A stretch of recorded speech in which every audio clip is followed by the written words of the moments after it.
Today is February 15th, 2023. My name is Richard Perez.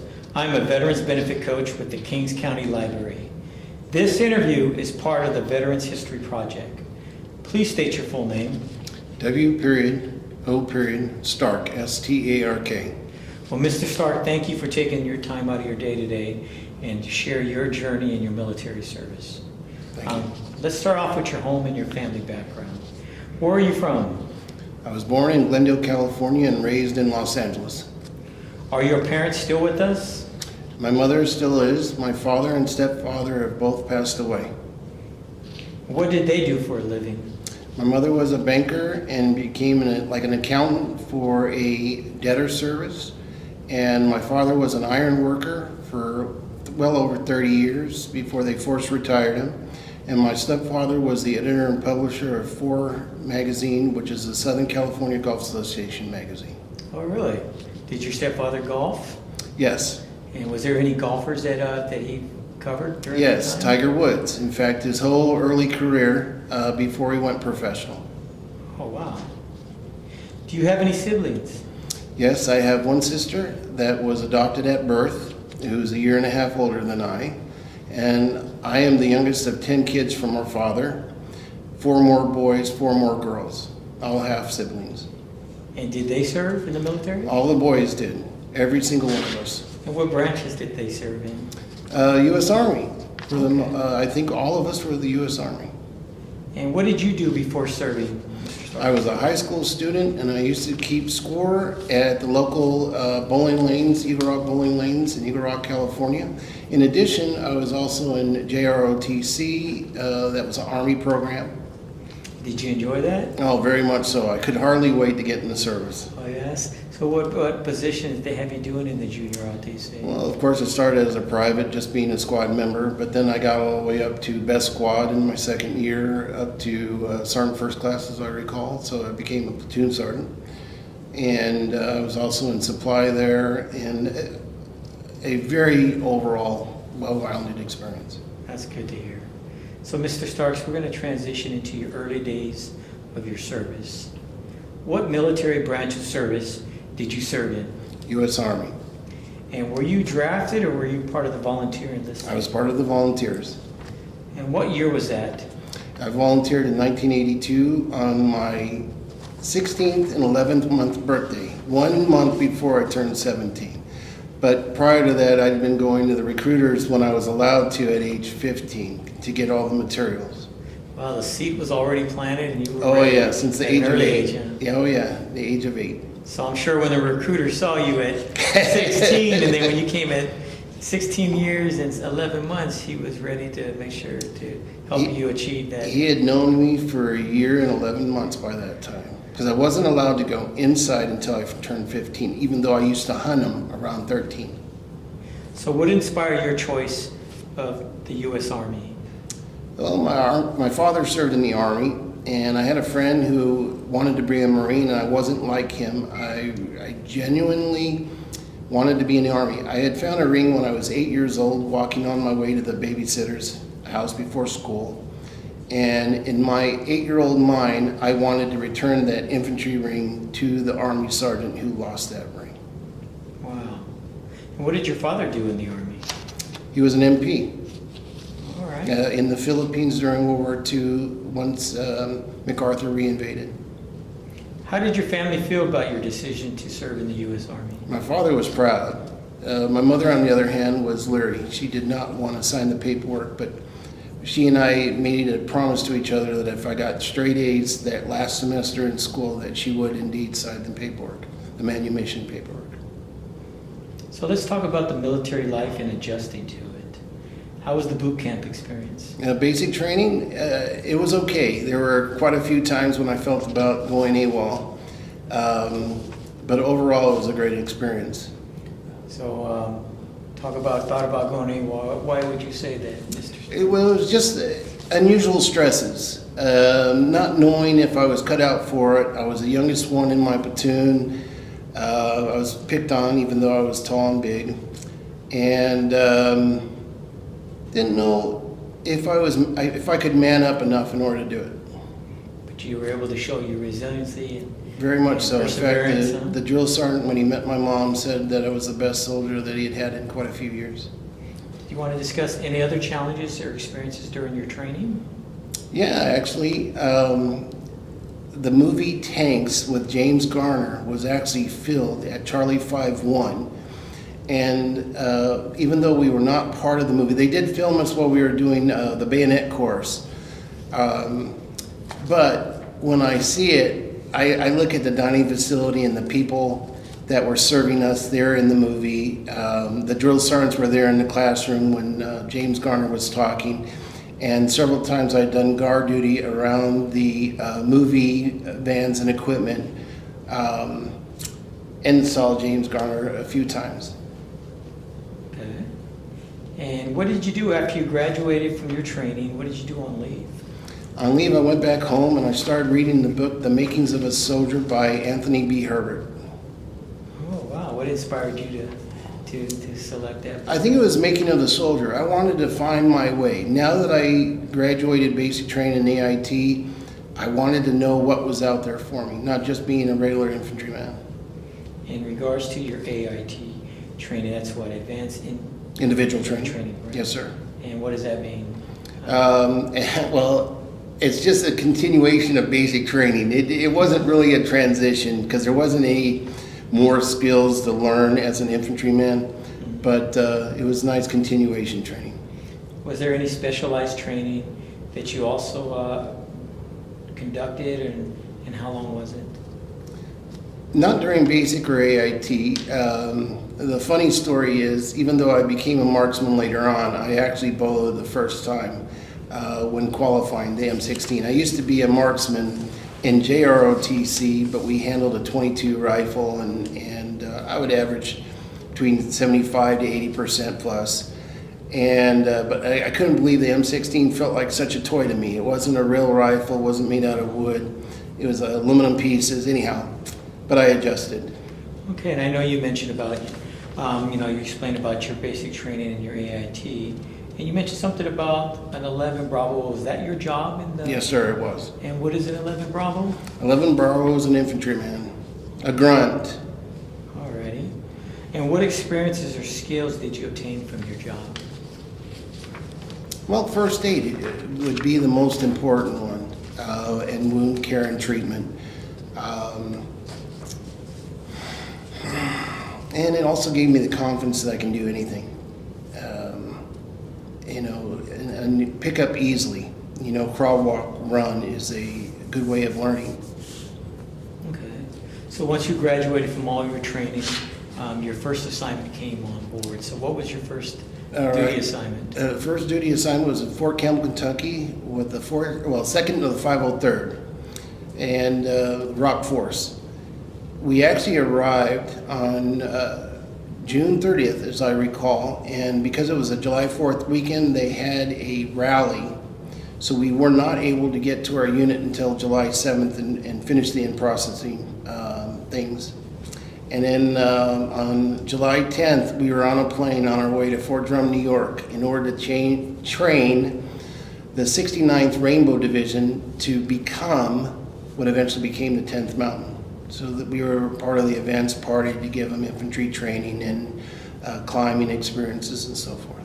Wow, so you helped set a condition for a division that was going to come and who's still currently today Yes. there in Watertown. Yeah, I'm very proud of that. In fact, being a 3-month soldier at the time, it really blew me away that I was training reservists or National Guardists on how to become a real infantry soldier, an active duty soldier. Yet I had only been playing the role for just over 3 months by that time. And then, so after your first duty at Fort Campbell, Kentucky, what was your follow-on duty? The next one was Walter Reed Army Medical Center. I'd injured myself during a fall, and I was there while I was recovering. I started teaching marksmanship to the officers and NCOs and privates and get them to qualify. I became a re-enlistment NCO there. They advanced me to an E5 position and also did flag duty. Okay. And then your follow-on duty after that? Was Fort Ord with the 7th Infantry Division Light and 4th Battalion of the 21st Infantry Gimlets. Okay. And now we're going to transition to some wartime experience. Okay. Where, when, and how this took place. So what year or years did you deploy to war? It was 1989 in December, December 21st, in fact. We went to Panama during the Panama invasion. At the time when we were driving up from Fort Ord to the Air Force Base just out of Oakland. Anyhow, I was with G3 training, and we actually thought we were going to the Philippines. We did not get an order that we were going to Panama during the invasion until we were on the plane. And what combat operations was that? Well, I was under G3 staff, and I was responsible for all the snipers on the ground. And did you deploy before or during the start of the combat operations? I think we were D+4 when the 7th ID headquarters unit landed. And what are some of the stresses associated with your deployment? Well, frustration actually, more than anything else, because at the time we had 54 sniper rifles assigned to the 7th Infantry Division Light. So we had double the complement. We had both the M14s, M21 sniper weapon unit and sniper weapon system, and also the M24s that we had just gotten the previous July, and not everybody was qualified on the M24s. And out of 54, only 9 were taken overseas. And how would you say these experiences impacted your life? How to manage multiple units, multiple amount of people in clearing a country and accomplishing their mission goals. Their ammunition factory, taking over the canal locks, taking over their military headquarters, just how everything could be fluid, and you never know what the obstacle you're going to come up against. And so in manning the radio and monitoring the reports and everything was quite an experience for a young man. Tell me about some of your military friendships. Oh man, I can go on and on and on. 3 of them stand out right now because we're still in communication. Keith Moffett, Joseph Price, and also who I call Ofer, Mark Wolf. We all met at Fort Ord, California, sometime between 87 and 88, I think, when Moffett came over. And, 86 to 87, And we've been friends ever since. And of all things, Joseph Price, he put himself through college as an active duty infantryman, transferred into the Air Force, went to their OCS, became an officer, and then retired as a colonel out at the Pentagon working brain trauma injuries. Oh, wow. Yeah, 27 years active duty. Man, that's a great achievement from going to... From an infantryman? From an infantryman as an enlisted and Going to college while being deployed everywhere and hardly ever home. And we're both, Ofer and I, are very proud of him. For some reason, those two did not talk to Keith Moffett, but I still do. Okay. And so I understand you say you still stay in contact. So how do you stay in contact with him? Mostly text, photos, occasionally call, and visits. I've visited Moffett and his wife and family once on my way from Indianapolis to New Mexico. And but Ofer and Price, we kind of met up, re-engaged online on May 10th of 2018. Our first sergeant, Curtis O'Gill, passed away. And when I found that out, I decided to put it out there to everybody that I could find, that I was interested in talking to. And I found Ofer and Price within a week or two. How'd you find him? Just on the internet, looking up phone numbers. I had enough information. When Ofer applied for credit, he was my roommate for a spell at Fort Ord. before he transitioned to being an MP. And he applied for credit, and I had some of his credit information because my name was utilized as a co-signer. And so I knew his old home address. In fact, we had taken a 2-week leave one time to visit his family. So I met his mother, his parents, sister, and brother. And so I knew approximately where he lived. And I knew his last duty station in 1991 was in Louisiana. So I tracked him down. Oh. And with today's technology, with the whole social media platforms, It's a lot easier, that's for yes, sure. it definitely is, and it makes you realize how small the world really is, because you can reach out and contact old friends if they're overseas and Yeah. serving, and it's just in an instant now. And Oliver was my best friend at Fort Orden, and it's been nice to be reconnected with him. I wish we would have met in person since then, because I think that was in 2019 that I reached out. So it was a year after Curtis O'Gill's passing. Okay. And Curtis O'Gill, first sergeant, well, he later became a sergeant major. Mhm. In fact, I was reading the Army Times as a training NCO for HHC Company, 4th to the 21st.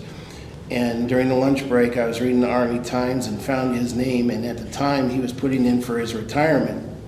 So I went downstairs, showed him the paper, and saw that he was being promoted to sergeant major, and he put a halt to his retirement real quick. And thank goodness he had a lot of friends in St. Louis at the time. They were able to help him out in personnel. But anyhow, and he gave me 5 opportunities that reinvigorated me at the time. And I was very thankful. So I was actually reaching out to him when I found out he had passed. So, Mr. Starks, any other specific memories about your service in the U.S. Army you would like to share? Many. Even though I was slotted and was getting ready to go to Ranger School, my battalion commander nixed it because he needed the manpower to go to Sinai, Egypt, as part of the MFO, Multinational Force and Observers, even though I thought it was a strike against my career. And I did not want to genuinely serve overseas when I was 18. Going to Sinai, Egypt was actually a blessing because it opened my eyes to the real world and saw third world country and people traveling on camels and taking sand baths and begging for food and our sea rations and any kind of brass that we had, just so they could sustain themselves. And rather than live close to a river or close to the ocean, the Bedouins would rather live out in the middle of nowhere and rough it. And if they could live that way, why couldn't everybody else?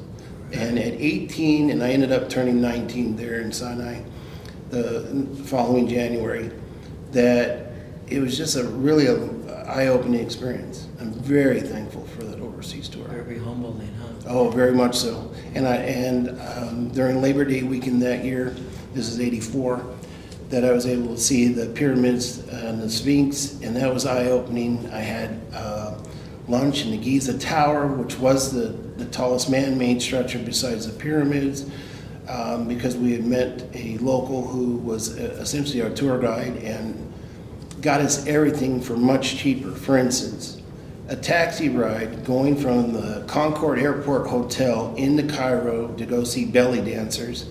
We paid $20 or $40. From then on, after we met the local, we were paying $3 to $7. Oh, wow. So we didn't get ripped off just because we were Americans with money. Right. That's good. Yeah, his name was Ahmed, and he took very good care of us. Wow, that sounds really nice. Yeah. And genuine, sincere. Very much so. But you still have to watch out about Oh, yes. intelligence services Yes. trying to pry into your lives. Exactly. Yeah. So were you awarded any medals or citations for your Yeah, the military proudest service? one was in Sinai, Egypt, and that was my Army Achievement Medal, and that was for saving a man's life from drowning. I know you talked about Amman, the local. So let's talk about the local population. How did they view you and all the other military? The Well, US being Army? in Sinai, Egypt, we were not in Cairo. So we didn't really see much, other than the Bedouins, and they were asking for anything that we had to offer them. The same thing happened in Panama, by the way, anyway, and also in Korea. They would follow soldiers, the kids would, and pick up our brass and actually try to steal some of our equipment. That's a funny story in Korea. Oh, yeah? Yeah. Can you talk about that? Well, sure. I'm jumping ahead a few years. This was in 1990, in February of 1990, and one of the boys, the brass pickers, they took one of the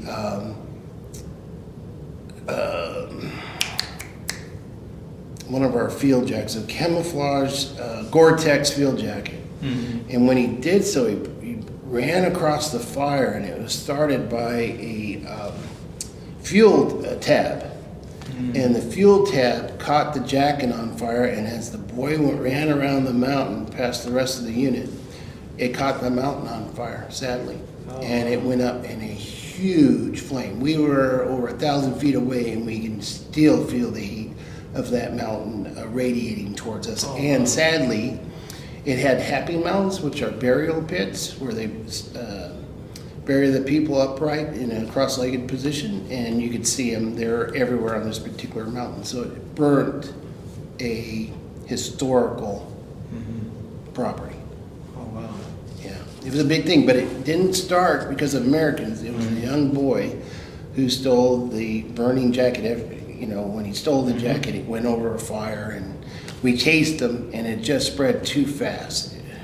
And the second and third order effect was Yeah. Bernie Mountain, a lot of the burial sites that were destroyed. Sadly, because we ended up having to reoccupy that mountain once the fire was contained, and it was everything was stark naked. And you mentioned earlier about Panama. Mhm. So what about the local public? Did you were able to interact with the local population Yes, during directly that? with an interpreter. I had Rodriguez as my interpreter. Some wanted us there and some didn't. In fact, we had bottles thrown out at us and other trash by moving vehicles or buses. One of the things that we found was a major's residence that had been broken into. You know, once he got alerted for the invasion, he was never able to return home, and he must have sent his family to somewhere safe. It might have been on post for all I know. But the house was broken into and looted, and we were told that there were several people actually inside the building, so we had to clear it out and make it safe. Yeah. So some wanted us there and some didn't. Okay. So, Mr. Starks, would you like to speak about a wounded or fallen comrade?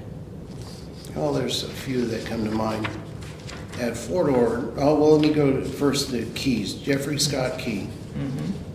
We were a package platoon, so we started with 69, we graduated 63, and Key and I were in that same platoon. And then we went to Fort Campbell, Kentucky, and we were in the same battalion, but in different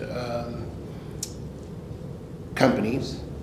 But yet we were reunited in Recon Platoon in Sinai, before we deployed to Sinai. And after we returned back, he decided he wanted to go back to Sinai one more time. And he went back, and he was part of the Newfoundland crash that crashed on December 17th of 1985. He was the last iteration to be flown back home because the other service members had not had an opportunity to return home to their family. And since this was the second time within a year and a half, that they decided to put him on the last plane, and he was the one that crashed. So I had known him his whole military career, except when he was in Sinai the second time around. There's three more that I can think of that I know of. One guy, there's three soldiers coming back from a pass. They went up to Chicago, and as they were returning home, the driver fell asleep. His best friend from his basic training was thrown out of the car and tore up. Anyway, their platoon sergeant, my old platoon sergeant, Sergeant First Class Rowe, who was a Vietnam vet, he got out of the car once it stopped and looked at the body of the friend, and he actually thought they had hit an animal. And the other two soldiers that passed away, they were in a mobile home fire. And one of the guys was as big as me. We used to call him Bear. He was just a hairy, furry dude. And we used to compete against each other on quite a few things because we were about the same size and height. And but anyway, their mobile home caught on fire, and both he and his roommate both perished. And in addition to those passings, I've also been on funeral detail, and it's very respectful. At least the soldiers going there are very respectful for what's occurring, because it really means a lot, especially to a young soldier. And I started going right after I turned 18, and so it was an eye-opening experience. And I had probably done in total probably about 15 to 20, but one of them that I recall was a Vietnam vet with his Korean wife or Japanese wife. And when our lieutenant was handing her the flag, she opened up her arm and allowed the flag to go directly to the ground. He tried giving it to her one more time after he dusted it off, but she would not accept it, so he ended up giving it to the person on her right, which we believe was family. But she would not accept it, and she kept on blaming us. Agent Orange is what killed my husband. Agent Orange and the military hospitals didn't do anything to care for him. There was another one, real heavy and wet, in Memphis, Tennessee, and it was so slippery. Okay, I was in the back, so I was tallest. But one of the soldiers in the front, who was shorter than I, he actually slipped in the hole, and we heard a thump, and that officer was relieved within 3 days. Who was in charge of that funeral detail. Once we got back to Fort Campbell, he was relieved. Right. Yeah, I definitely can understand what you're coming from with regards to funeral details. It's definitely an honor. It's an eye opener. It resonates with you. Oh yeah. Because when you reflect on that, you see that the end of the journey or the road for that veteran has come to an end, but he or she, served their country and stepped up to serve their country. That's right. Just like you did. That's right. And who knows what they had been through and what they had done and what they could have done. And these were all peacetime incidents. In fact, going back to basic training, the iteration after us had a soldier doing bayonet training, and he did the top portion of the tire, and it went right back into his neck. And this was after our framing for the movie Tanks. So it was the very next iteration after us. And they had a tragedy, and then there was somebody that got run over in the field by certain sort of APC, and these were not part of my unit, but word got back, how easy you can lose your life doing these dangerous things. Yes. So, Mr. Starks, the war ends, and you're returning home. Do you recall the day your service ended? Yes, March 28th, 1991. And where were you when the war came to an end? Well, there was three. The first one was the invasion of Grenada. Then there was the Panama invasion, and then the first Gulf War. So in the first Gulf War, I was at Fort Ord, California. In fact, I was retained on service longer, just in case we were needed, because we had the most recent combat experience during the Panama invasion.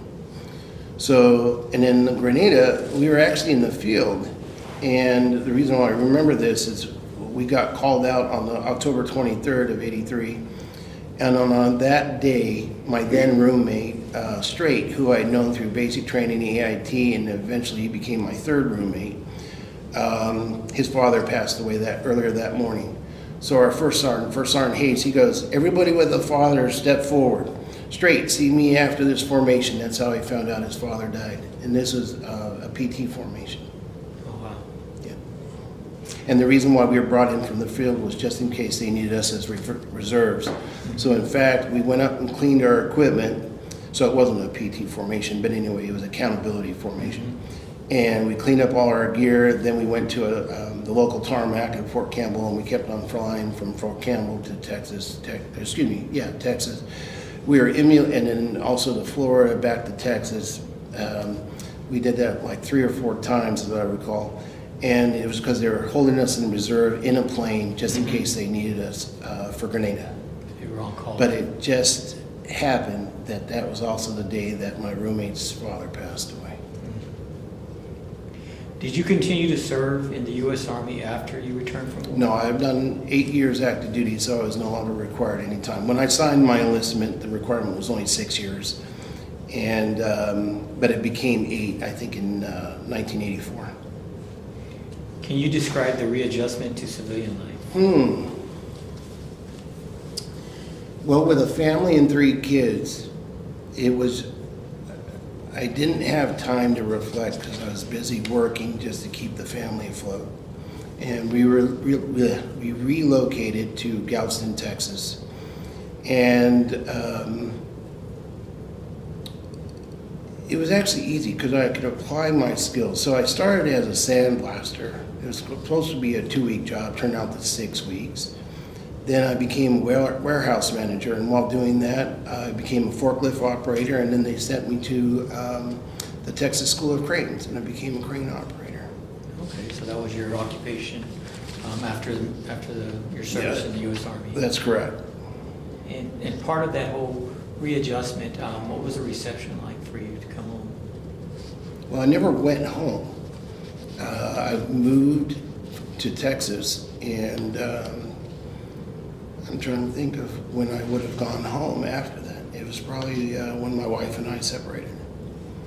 So, but my family has always supported me. My mom's always been proud. My father was proud. My stepfather was proud.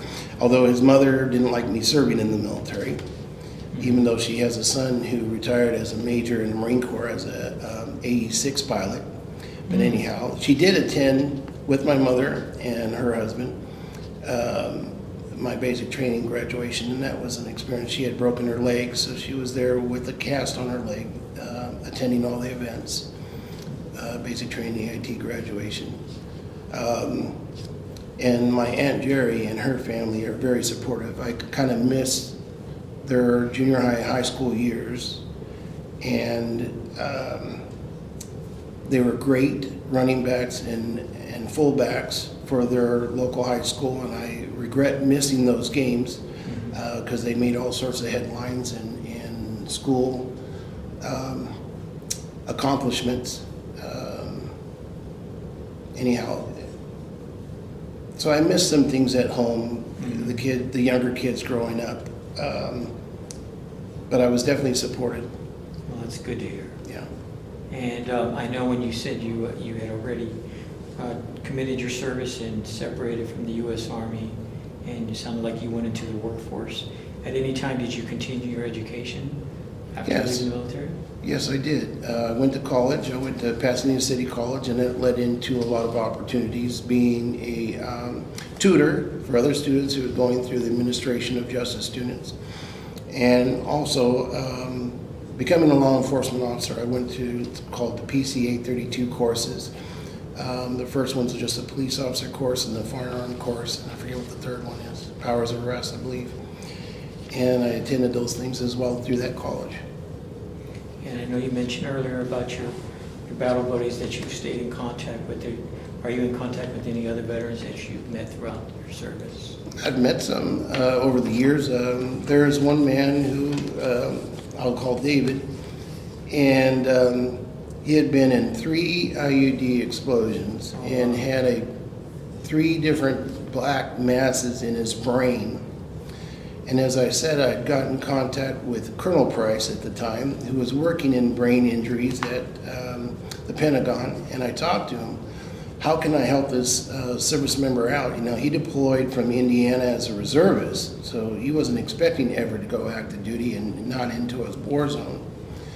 And but he was having memory and anger issues when he returned, and so I was trying to be helpful. And then my buddy Price says he doesn't have long to live because of all the brain trauma he's experienced, that he has like a 10 to 25 year shelf life. And sadly, he had a son who was 2, or about to turn 2 when I met him, and he won't be able to see his son strive in life, unfortunately. He gave a lot, and not just one explosion, 3 different explosions. So that told me not to ride with him in the combat zone. He's not good luck. That's something definitely to reflect, for reflecting on life. And And that's great because it goes right into our next segment of reflections. Okay. Do you attend any reunions? Are you involved with any military organizations or ceremonies? Of all things, in Marina, when I returned back up there, I had been in Los Angeles for about 4.5 years. There was a reunion, in fact, where I got this T-shirt of the 503rd, the Rock, and they were having a reunion there right at my bank, and I just happened to be passing by. And another one, the Rockasons. I was on my way from Indianapolis to Atlanta, and I was supposed to meet my mother, aunt, and uncle, the Marine major and his wife. And for some reason, my cell phone said accident ahead, and it rerouted me twice. And by the second time, I was traveling down 41 Alpha, which I knew Fort Campbell was on. So I decided to pull into Fort Campbell and see my old unit, my old haunts. And when I got to the battalion, they wanted me to sign into the battalion headquarters. And when I did so, they said, "Are you here for the reunion?"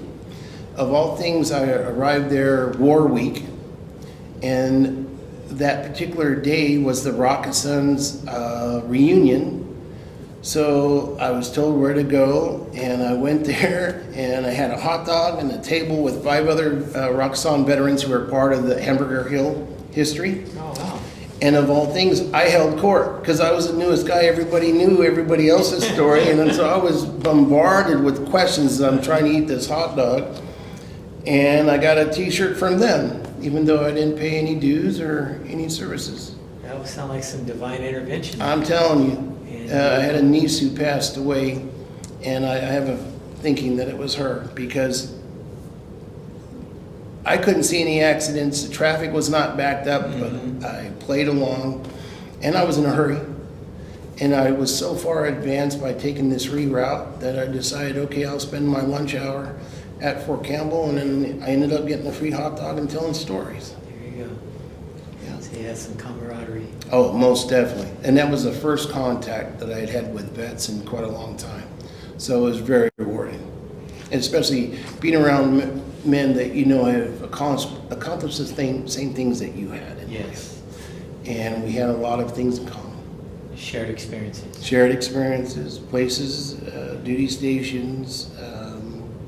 But being the new guy, it was like they were tired of telling their story. They wanted to hear somebody else, somebody's fresh. They would roll their eyes when this one sergeant would stand up and start talking about his experience. They would roll their eyes. And they just wanted him to get off the mic, you know? It's just like, no, we're listening to Stark here, shut up. So how have these experiences impacted your perspective on military service and war? It's opened my eyes to a different world, knowing that every life, it matters, counts, is important. Being in third world countries, here as Americans, we take everything for granted. Being in a third world country, you don't realize how hard it is for them to struggle day to day. And by being a peacekeeper in numerous places, it allowed me to maintain peace and calmness. And even though I may not have been wanted by everyone there, I realized that we were still making a positive influence on that country, or I like to believe that. And joining early in life, it really made the man who I am today. I've been able to use even my lowest infantry skills in some way in adapting it to the situations that I found myself in. Future generations will see this interview. What would you like them to know? That they can actually accomplish more than they give themselves credit for. All they have to do is go through the challenge. And if they want to do something, go out and get it. You know, accomplish your life goal. Set higher boundaries once you've accomplished that. And strive to gain the confidence that you can do anything. And don't be afraid of heights. It's something you just have to get over. Fight your fears. And be a positive influence to everyone, not a negative influence. Is there anything else, Mr. Starks, that you would like to add before we get ready to close out your interview? I have many things that I would like to show you if I can, in photos and memorabilia and other memories. And is this the right time? Yes, it is, sir. So All right. I'm glad you mentioned it. So let's share your memorabilia and Okay. and what it means to you.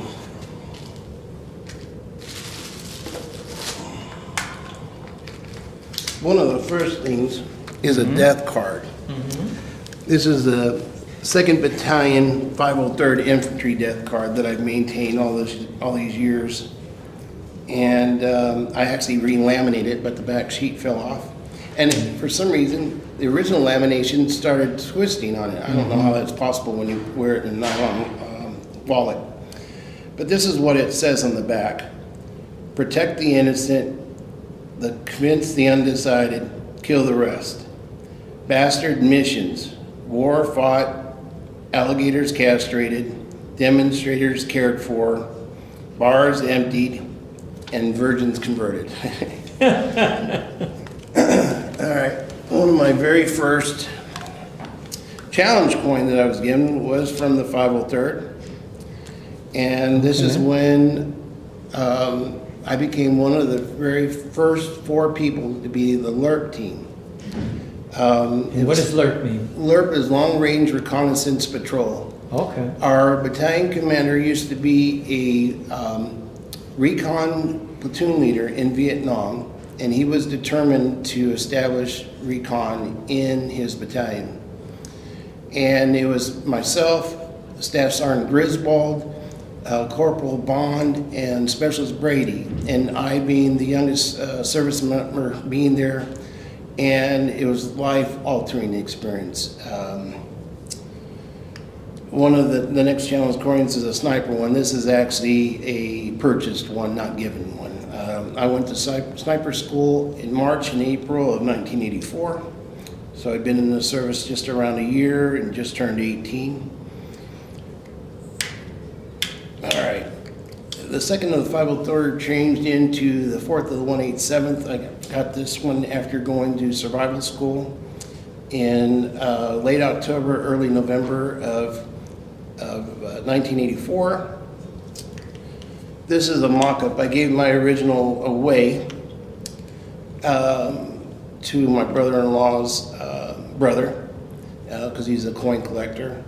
And this was for going to reconnaissance school with the 101st Airborne Division Air Assault, graduating in December 1984, just before I got promoted, or right around the time I got promoted to PFC. Then when I went to the 7th Infantry Division Light, I got this one for attending the Light Leaders School at Fort Benning, Georgia in late November to December 1986. And they were training the NCO cadre in order to accept a package battalion. In the package platoon I was in, like I said, 63 graduated. But this was a battalion of 279 or 278 privates, and we as cadre went through like a pre-ranger school, the Light Leaders course, in order to get them. So I met them before their Christmas break, and then we went to the Rites of Passage, or ROP, which is also another mini school at Fort Ord, in order to become light infantry. And this one, let's see. Don't remember how I got it, but I received it for something I had done at Fort Ord, California. It might be when I was in G3 training.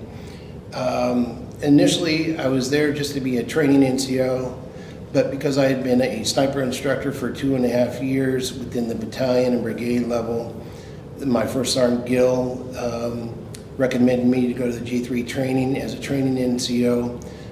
In order to promote the sniper program with the 7th Infantry Division Light. And the sniper program that was there at Fort Ord closed down in February of 1988 when Fort Benning Sniper School opened up. And so the Army-wide closed all the other sniper schools. They didn't want us to compete against them. And they wanted to limit the slots and so forth, so on. But I was able to get the sniper program up and running just before the Panama invasion. Well, that's outstanding. And then at Fort Ord, there's 2 of them here. I was living in Marina, and I had re-injured my back, and the 187th Rakkasans as the brigade was about to deploy overseas to Iraqi freedom, and I helped them train on the Mount Sinai at Old Fort Ord while I had the time, and I was helping their snipers learn how to do, as their soldiers are going room to room clearing, how you can set up and be supportive of them, and I got these two in the mail. And I'm very proud of these two, being a Rakkasan earlier, and this one says for excellence and Operation Enduring Freedom. So I'm very proud of these two, and they happen to be the largest of all my whole collection. Wow. Now I have, Great achievements. right. This is what I travel and deploy with now, and these are dog-sized dog tags. I used to wear it around my dog tag with my hog's tooth, but I don't anymore. And God grant me the serenity to accept the things that I cannot change, courage to change the things that I can, and wisdom to know the difference. Another one reads, excuse me, I need to get my glasses.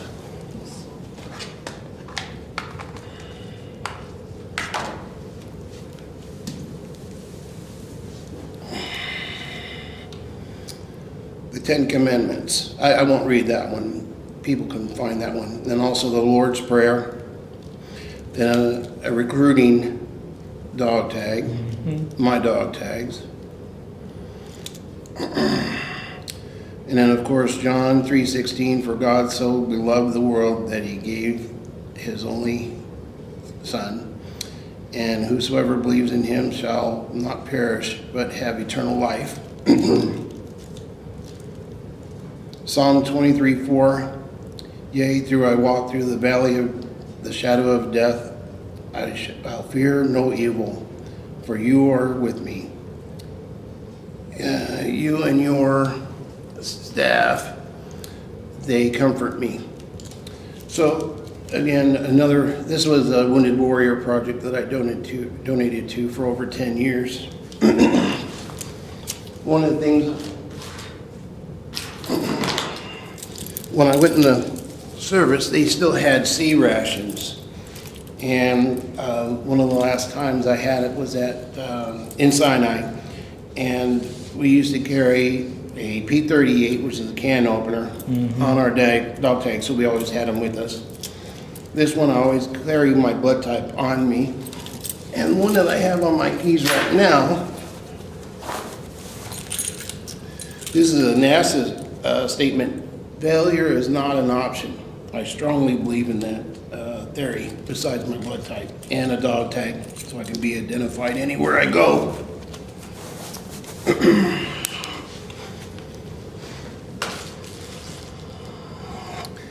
These coins were given to me by my mother and stepfather. This was for my Army service. And then this one I bought when I was in Washington, D.C. is for fallen soldiers who had passed away in Afghanistan and Iraq. And this is the cover of the book, Anthony B. Herbert's Making of a Soldier. In high school, I was in ROTC.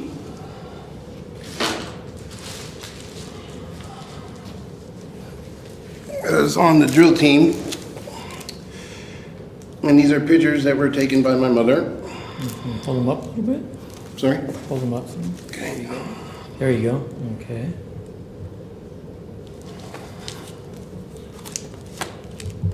This is the best squad practice, and you can see I'm the squad leader. Okay. We came in second that year. And this is some more, and that's Sergeant First Class Wormel, who is one of the instructors here in the lower right. Right there. lower right. This is Sinai, Egypt, the main gate looking into the Gulf of Aqaba in Sinai. This is, I was part of the MFO Peacekeepers, and I was part of the Color Guard detail. This is on Thanksgiving Day. And if you notice in that photo, I have a black eye. We had a softball tournament Oh, yeah. previous to that, and you can see I'm wearing the Roxxon Recon t-shirt, and I got a black eye, and then later that day was on flag detail, and that's when that picture was taken. In addition, we also set up a survival course for the rest of the battalion, and then we also did best infantryman, and we also did best medic, or expert medic, excuse me, expert infantry and an expert medic. And this happens to be a photograph of me doing the dead man's carry. Let me see. Let me zoom in a little bit. All right.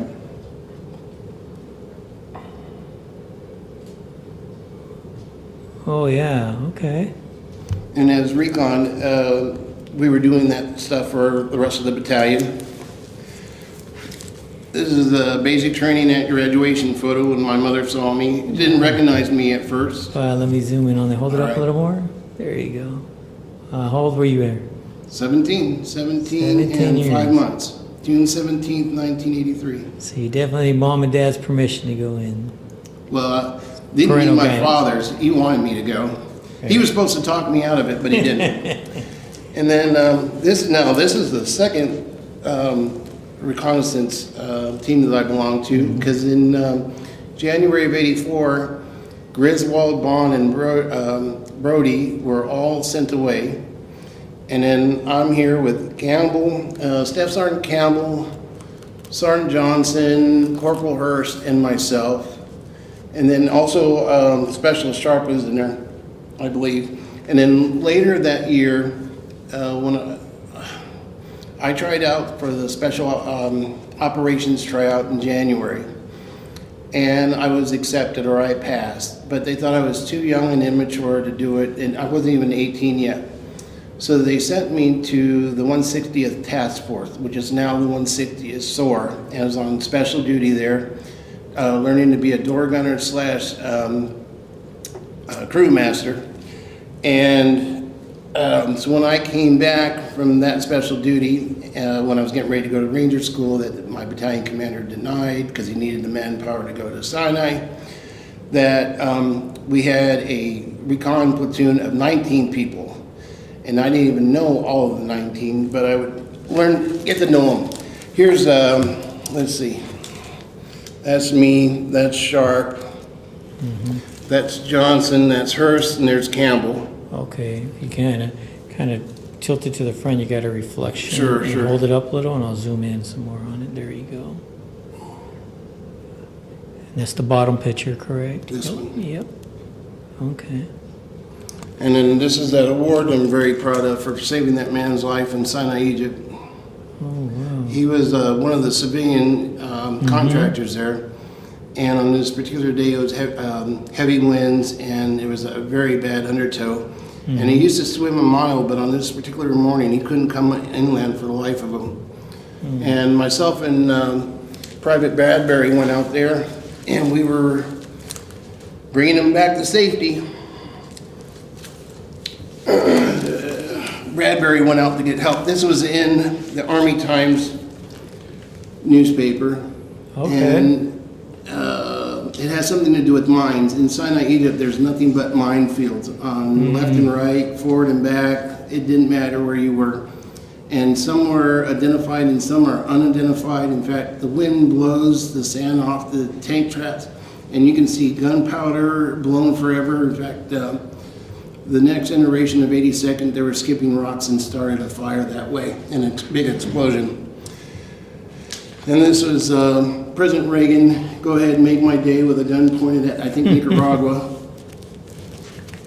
Oh, this was in Sinai, Egypt, and this was I don't even know what to call it, but anyway, a post climb that I used to do 7 times. Oh, wow. Okay. All upper body. Just before Caspar Weinberger came to visit us, we started doing bayonet training because we were acted as his military escort throughout the whole Sinai, Egypt. And somebody had taken the picture and given it to me, and it goes with this article of Okay. Caspar Weinberger's visit. And there's a joke. In this photo, there's one tree in that whole desert, and I said the only tree in Sinai. There's many more than one, but it's desolate.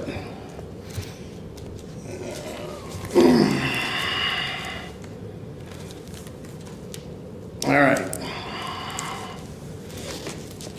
Unbeknownst to me, I used to wake up every morning to see this island. It's the island of Tyran in the Gulf of Aqaba. And I would see it every morning, not knowing that I would eventually serve there for maybe a week, 2 weeks. And this is a Jeep I learned how to drive in the service. I did not know how to drive when I went active duty. And Sergeant First Class Adams taught me, and he was very patient. And it was a stick, and I learned how to drive. The very first day that I drove, we were heading back in the dark with lights out. And I was getting ready to go over this rim of one of the wadis, and he thought for sure I was going to tip the Jeep, but I knew where our platoon was. I just had a mental map in my head, and I said, no, we were supposed to turn right here, and he was getting ready to jump off, and sure enough, I got us back to our platoon. All right. In Sinai, Egypt, this was the squad I was a part of. Don't remember everyone's name. There's our platoon leader. There's our battalion commander, Colonel Cutter, who's awarding this squad. You can hold it up. I see Okay. the selection a little bit. This is important because we did the MFO competition in North Camp, and we were stationed in South Camp. And this is the squad of recon that won the competition. We came in first, third, fourth, and sixth. And this is the one that came first, and we were not supposed to win that year. Everything was set up against us for us to have multiple deductions, and we still ended up winning. Wallace is who I went to Cairo with in order to see the pyramids and Sphinx and Eaton, the Giza Tower, and Ahmed was our tour guide. Bruton, I went to basic training AIT, and we're in recon together. And then this is the survival course that we put on. This is us going through rehearsals and showing the rest of the platoon what we were going to demonstrate and teach everybody at each one of the stations. This is a continuation of that. Okay. A continuation.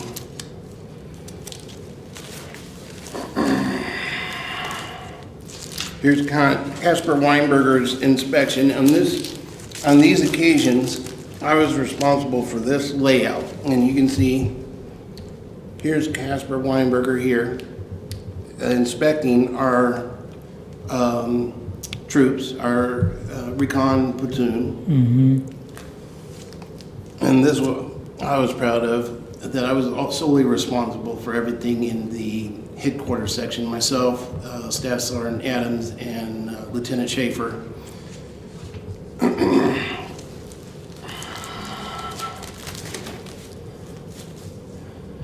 All right, there was a accident as when we reported the MFO, and our Staff Sergeant Lewis, who was our commo chief, he was a Special Forces qualified gentleman. He and I were friends, and as recon, we went there to secure it before the investigators came out from Rutgers, Alabama. And of all things, I ended up finding a 9mm pistol while I was there, and it was turned into EOD. And this is the squad I was with, getting our 6th place for the MFO competition. So we all got Army Accommodation medals. Oh, okay.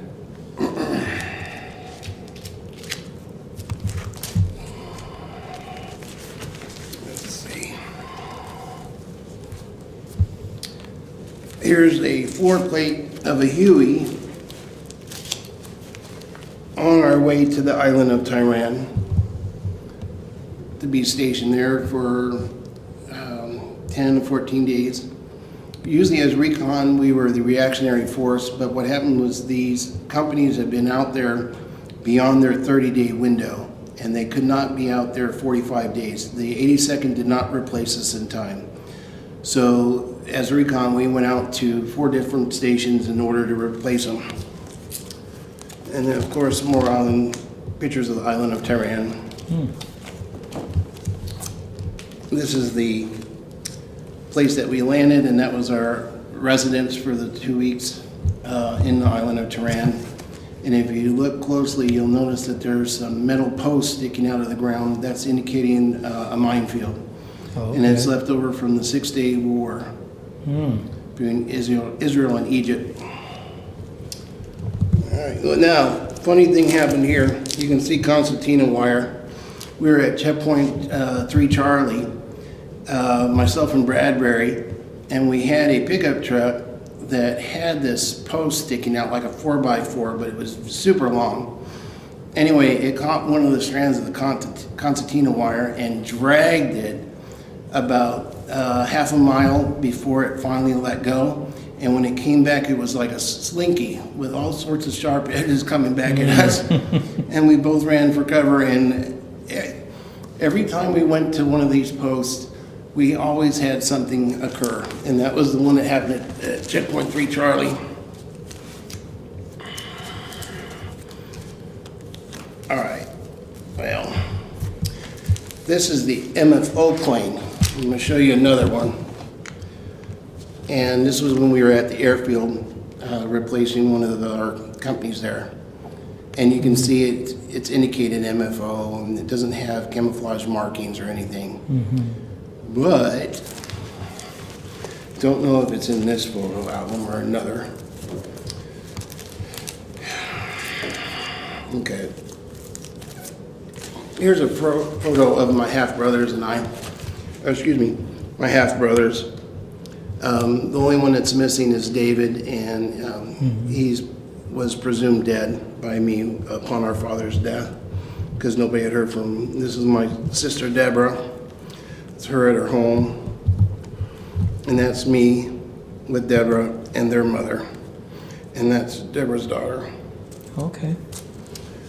Let's see. All right, another album.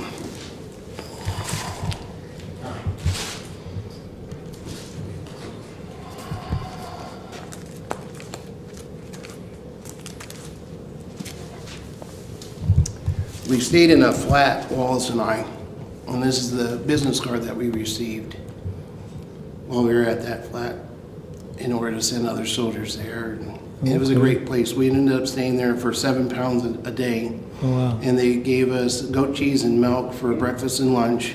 And it was better than the Concord Airport Hotel, which was $86 a night. Okay. When I showed you that MFO plane, let me get back.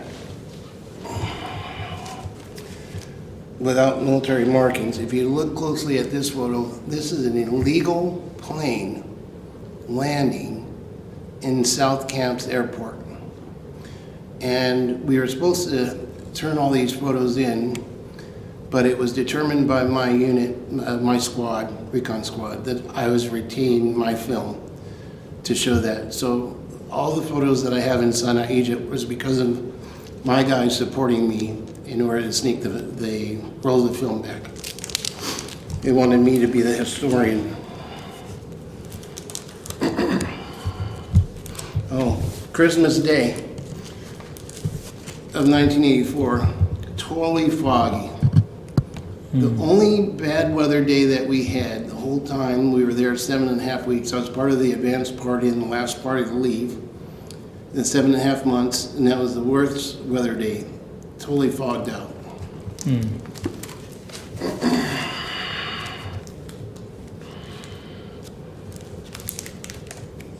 All right. Oh, I was telling you about the passing of the soldiers. All right, this is their names. This is the memorial to them from the memorial service. So it's Gates and Maloney, who passed away in the mobile home fire. And then this is the memorial of the private who passed away, Richard Perez, of all things, when they were coming back from Chicago. Oh, wow, look at that. Isn't that kind of Eerie, eerie? right? Maybe you're the reincarnation. Yeah. But who knew Richard Perez? I had forgotten that. Yeah, I was no longer in Bravo Company. I was in Recon in Delta Company. All right, here's a before and after. This photo is when I signed my contract at 16 and 11 months to the day, Yes. December 18th, 1982. Let me zoom in on that. All right.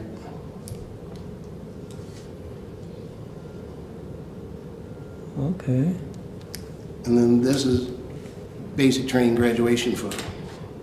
Yeah, with the old steel pots back Yeah. And 50 pounds lighter. then. Yep. Hey, you were like skin and bones back then, I'm telling you. I wish that was the case now. All right. Yeah. Oh. Now, I argued with a senior NCO about this photo. He told me that the M249er didn't come out until 1986. Well, this is picture proof of me in Sinai, Egypt, with my camouflage uniform, with an M249er in my hand before February 1st of 1985. So he thought that when Fort Ord were issued them in 86, that was the first time that they were issued, and the 82nd who replaced us brought them over. Let's see, I don't think there's anything else in here. All right, Alrighty. wait, there's more. Last but not least. And some separate photos. In basic training, I was part of 2nd Platoon, second to none, first to fight, last to run, death dealers, dealing death, trail of bodies, all that's left. And this was my high school photo. Oh, you were getting ready to play some football. Were you getting Yep. football stands there. Yeah. And there's your high school ID card, huh? Yep. And let's see. Now, I don't think there's any more. That's important. All right, here's a photo of my mother and stepfather in 1985, or 84, 1984. Just move it that way. There you go. Right there, huh? Okay. All right. Now, if you look at these rucksacks, we were trying them out. They're the M86s, and our battalion was selected to try them out in a field deployment. In this particular one, we were acting as Op 4. And while we were there, the night before, we were attacked by, I don't know, 20 to 30 raccoons while we were out on a mission on a patrol. Man, yeah. So we set up a trap. We had a fall log, because right across from this, there was a little stream. And it had like a little beach with a nice little cliff in front. So we dropped the log, went over the creek, put candied apples from some of the heated meals, and then opened it up, and then anyway. And I still have a part of the tail. When we were turning it inside out, the end of the tail popped, and I still have the tip of the tail. This is Sergeant Epps, BFC Jones, and this is myself and Sparks skinning the raccoon. And there's me holding the raccoon after the tail popped off. And this one is my roommate Ofer in our room, getting ready to go out on a Friday or Saturday night. And that's it. Wasn't there a ring you had over there? Oh, yes. Oh, thank you. Well, we'll finish off with that right there. Yeah. When I was 8 years old, on my way to elementary school, as I've said before, this is the actual ring that I found, that I wanted to enlist in the Army and return to this infantry soldier who lost the ring. In fact, my mom for 3 months in a row advertised it in the LA Times to give it back to a soldier, and there's no inscription on the inside whatsoever, although it had been resized at one point. Some of the things that I've done after, I volunteered with the Pasadena Police, well, excuse me, let me backtrack.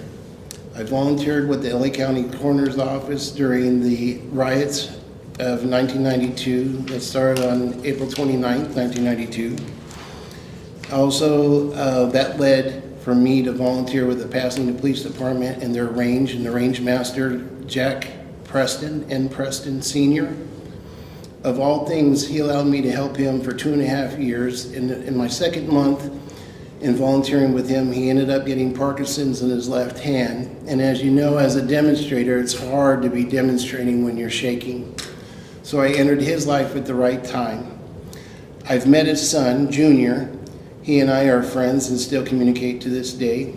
But one of the things that Junior did was invite me when the Pasadena Police Department named the Pasadena Police Range in his father's name. And I was part of that. I have a photo of that to show. That led, when I moved back to Monterey, I was a bouncer at one of the nightclubs. It was called The Club during my days.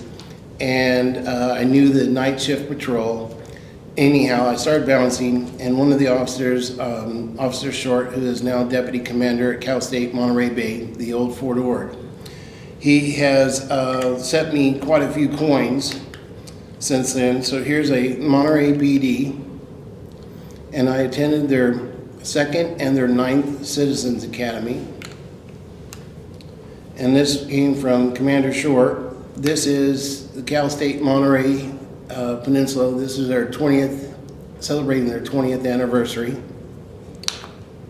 And this was another coin that I gotten from Deputy Commander Short.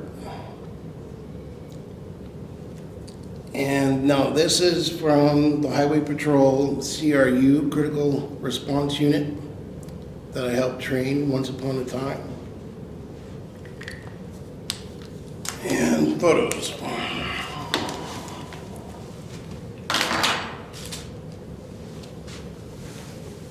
Now, let's see. This was my squad in Panama. Sorry, I don't remember everybody's names, but I created a board while we were there with everybody's name, and I ended up nicknaming everybody. And I was lucky. I had a Corporal Graves who had known of me. Remember, I was in G3 training for almost a full year by this time, or 11 months. Yeah. Anyway, and Corporal Graves knew my reputation of being in the Scouts and being in G3 training with the sniper program. And he told the guys, because I was taking Sergeant Spinelli's spot, whose wife was having difficulty with her pregnancy, that, hey guys, listen to Stark, he knows what he's doing. And if it wasn't for Corporal Graves, who is pictured right here at the lower left of the group, right here, it made my job easier in Panama during the invasion and also afterwards, promote liberty. Okay. Because again, I only knew these young men for 3 days before we deployed. And this is Handsome himself, Me. getting ready to go out on a mission. And we stayed in a church school and in their property. Did you get it? Yeah. Okay. And, all right, this is Corporal Graves and a private for our squad outside of the church school where we stayed at. And that sign I created, very proud of. I called us the Death Dealers, going back to my time in basic training in the EIT. Okay. And that was the beginning of the deployment. Now, this is an important photo because this is how we slept. No beds, no bunks, just camping out, but inside this church school. And there's an infamous photo that I won't show, but anyway, I named one of the guys Clotheslines. We were using our tie-down 550 cord for handcuffs, and we didn't have anything else, but this young man had his rope from his GP Tiny, or GP Small, and he set up a clothesline for us, so I nicknamed him Clothesline, because that was the only material that we had to tie anything with.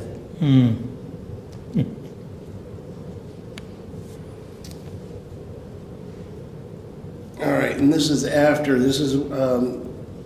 SATO, the South American Treaty Organization, told us that we had to vacate by February 7th because they were about to have a conference on the 10th.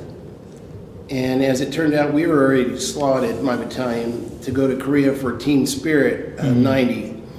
And so we returned back to Fort Ord on the 7th, and on the 10th we were on a plane heading to Korea. Oh, okay. Wow. And this is in the tarmac, getting ready, having our final inspection. A lot of the 82nd guys were bringing back a lot of souvenirs. So the 7th Infantry Division Light, because we were trying to bring back bayonets. We were the bayonet division. And they had to do a full-out layout. Well, as you can see, my photos made it. I had 2 other rolls that were confiscated. And again, my guys protected me with this 1 roll of film. And I was able to get it past customs and the inspection. Oh, this was one morning on my way to go take a shower. As you can see, there's a scorpion here. In Sinai, Egypt, Go ahead and grab it again. sorry. In Sinai, Egypt, I was actually stung by a baby scorpion in my left thigh, and I was hospitalized for 5 days, read my last rites. And they didn't know what I was dying of. So when I saw this in Panama, I had to take a picture, because this is the size of a baby scorpion in Sinai. Oh, okay. All right, let's see. And that was on the way to a shower point. Let's see.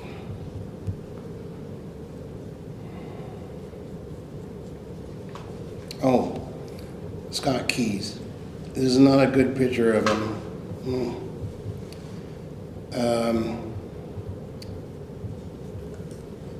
Again, I went to basic and AIT, and we were in recon together, and he passed away in a Newfoundland crash in December 1985. And I know that some of the guys that did the funeral detail, because some of our people in our unit went to do it. And of all things, when I went to the museum in 2015 at Fort Ord, they have a shawl there. Shawl, no, that's not the term. A comforter. And the comforter, excuse me a second.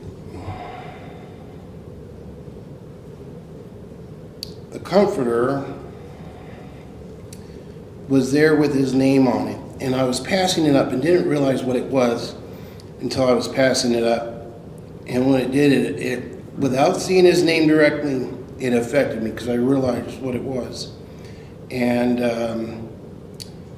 I wish there was a way that I could say to his family members and loved ones that he was a good guy, always had a chip on his shoulder, from Tennessee. He would bring back moonshine whenever he went on pass. And he was a very likable guy, and I wish I knew him better.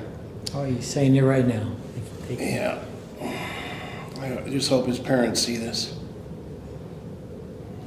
Here's the comforter that's at the Fort Campbell Museum.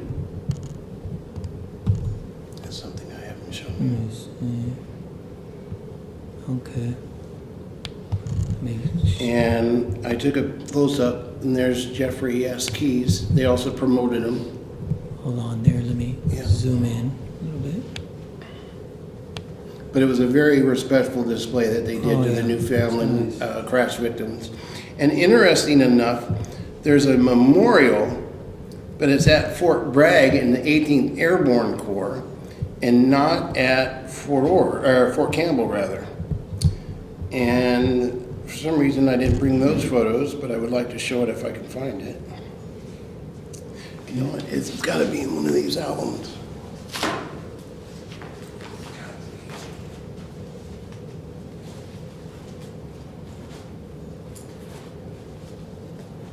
You guys have been very patient with me. Thank you.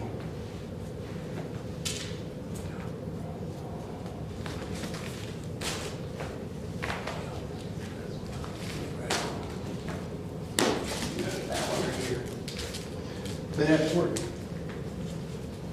Fort Bragg, they have a memorial to the Fallon guys. And Fort Campbell doesn't. It really blew me away.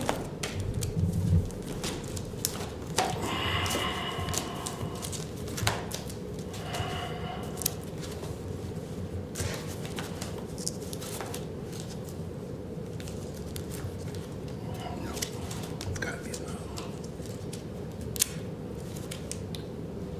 These photo albums have gone with me everywhere I've been, and they're showing their wear and tear. Yeah, it's gotta be another one.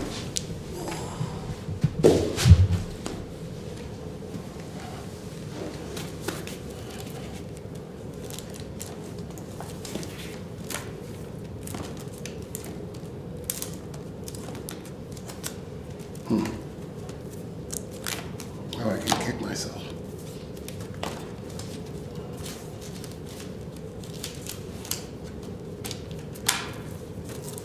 Here's a. All right, that's Jeffrey Scott Key, right here. And there's a better picture on this side. Which one? And this one, Okay. and this person, and this one is by himself. Okay. And I'm gonna flip it over. Okay. This is him, Where at? and right here, Just hold it up. right there, Let me go that way a little this bit. is him. Okay, let me zoom in. The one on the end, right? Yep, right here. And this is him carrying the ball. Flag football, huh? Yep. If I remember correctly, that was on Christmas. No, yeah, maybe, no, don't recall. Because Christmas is foggy. And going back to the other side, this is Scott Key and this is Scott Key. These are photos I would love his parents to have, or his family to have. All right, and here's that memorial. Again, this is at Fort Bragg and not at Fort Campbell. This one right here. This one is at Fort Bragg as well. Okay.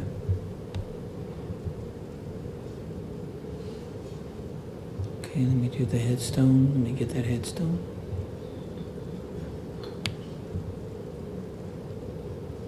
Okay. And one of the arguments I had with Staff Sergeant Lewis, the one who was in the helicopter crash, is when the Newfoundland crash occurred.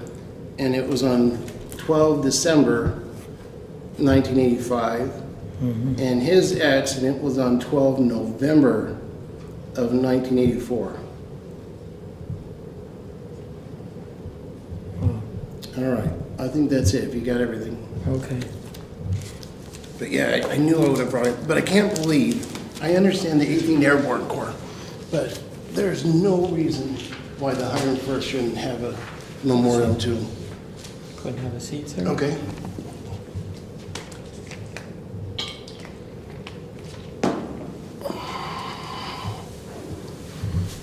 Okay, well, Mr. Stark, thank you again so much for taking the time out of your day You're very welcome. and sharing your journey and your experience and your service with us. And, but most important, thank you for the service to our nation. Thank you for your Appreciate it. service. And this will conclude your interview. Great. Thank you very much.